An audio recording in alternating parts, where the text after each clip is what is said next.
sini dari kelompok kami akan menjelaskan tentang teori pendekatan person-centered menurut Koldalgus pada 1902 sampai 1987.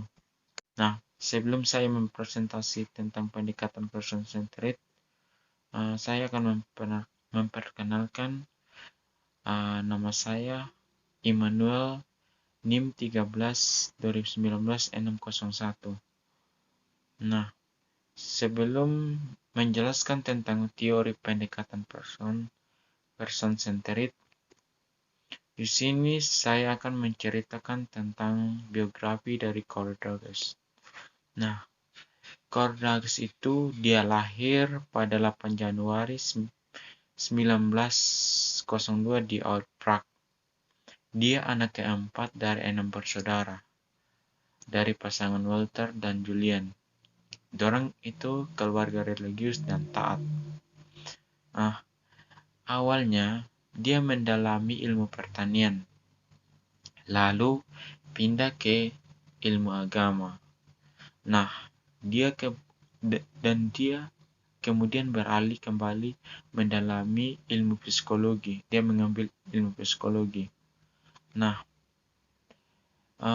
dia di Columbia University dia mengambil psikologi klinis dan menerima gelar PhD pada tahun 1931. Nah, di sini dia menulis buku pertamanya pada tahun 1942 dengan judul buku Counseling and Psychotherapy. Nah, pada tahun 1945 dia diundang untuk mendirikan konseling di Chicago. Nah, dia juga 1 tahun kemudiannya dia juga menjadi presiden pada tahun 1946 sampai 1957 dan meninggal pada tahun 1987. Pendekatan person center dikenalkan oleh Carl Rogers pada 1902 sampai dengan 1987. Ia berasumsi bahwa pada dasarnya manusia dapat dipercaya bahwa mereka memiliki potensi yang luas untuk memahami dirinya sendiri dan memecahkan masalahnya tanpa perlu bantuan orang lain.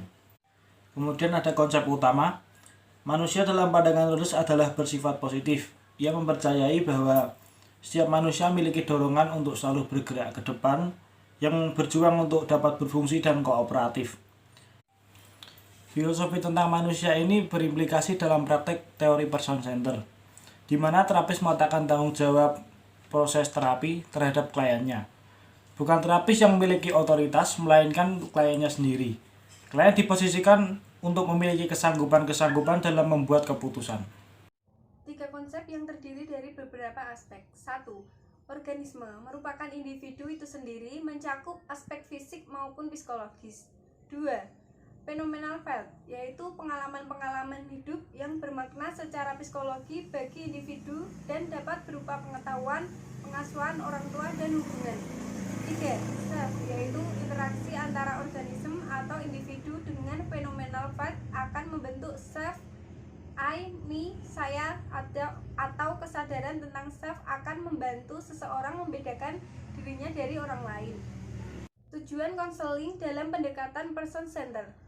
Rogers 1977 menjelaskan bahwa tujuan pendekatan center bukan sekedar pemecahan masalah, tetapi untuk membantu klien untuk masuk ke dalam proses bertumbuh, belajar dari masalah yang dihadapinya saat ini dan akan membuatnya mampu menghadapi masalah-masalah yang akan datang. Baik, di sini saya akan membahas tentang karakteristik pendekatan person centers menurut Carl Rogers. Pertama, fokus utamanya ialah kemampuan individu memecahkan masalah dan bukan terpecahkannya masalah. Yang kedua, lebih mengutamakan sasaran perasaan daripada intelek. Yang ketiga, masa kini lebih banyak diperhatikan daripada masa lalu. Yang keempat, pertumbuhan emosional terjadi dalam hubungan konseling.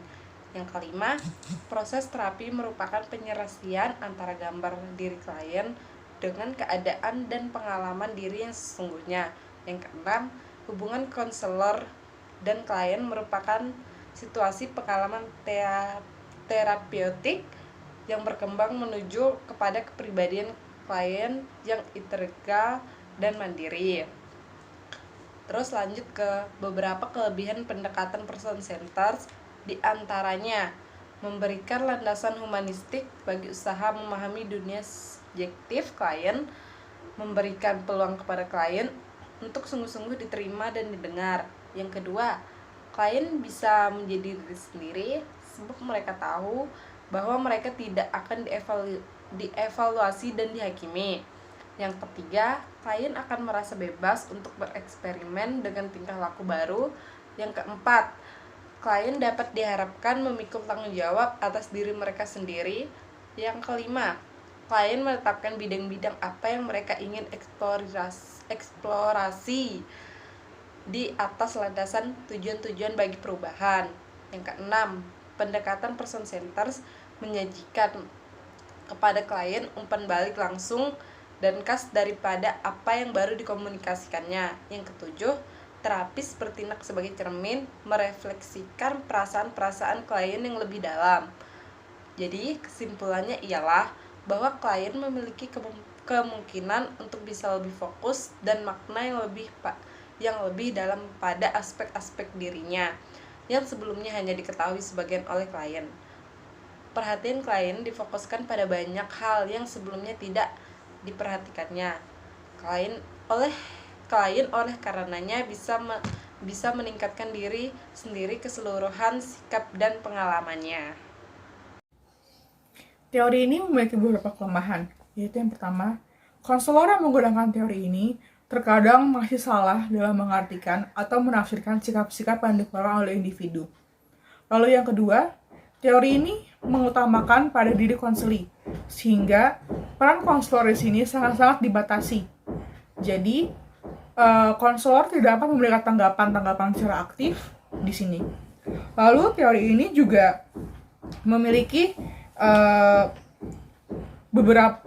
waktu yang cukup lama untuk menyelesaikan masalah yang ringan.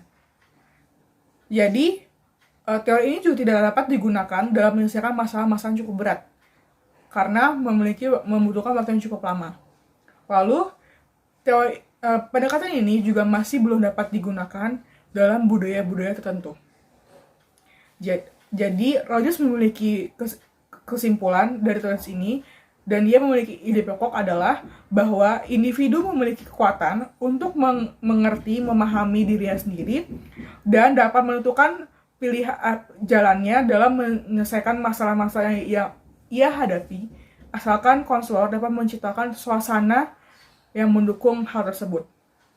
Tapi sudah dibilang tadi, kelemahan pada teori ini adalah hanya mengutamakan pada diri individu tersebut, sehingga Rogers terkadang mengesampingkan aspek-aspek tingkah laku secara sadar yang dilakukan oleh individu.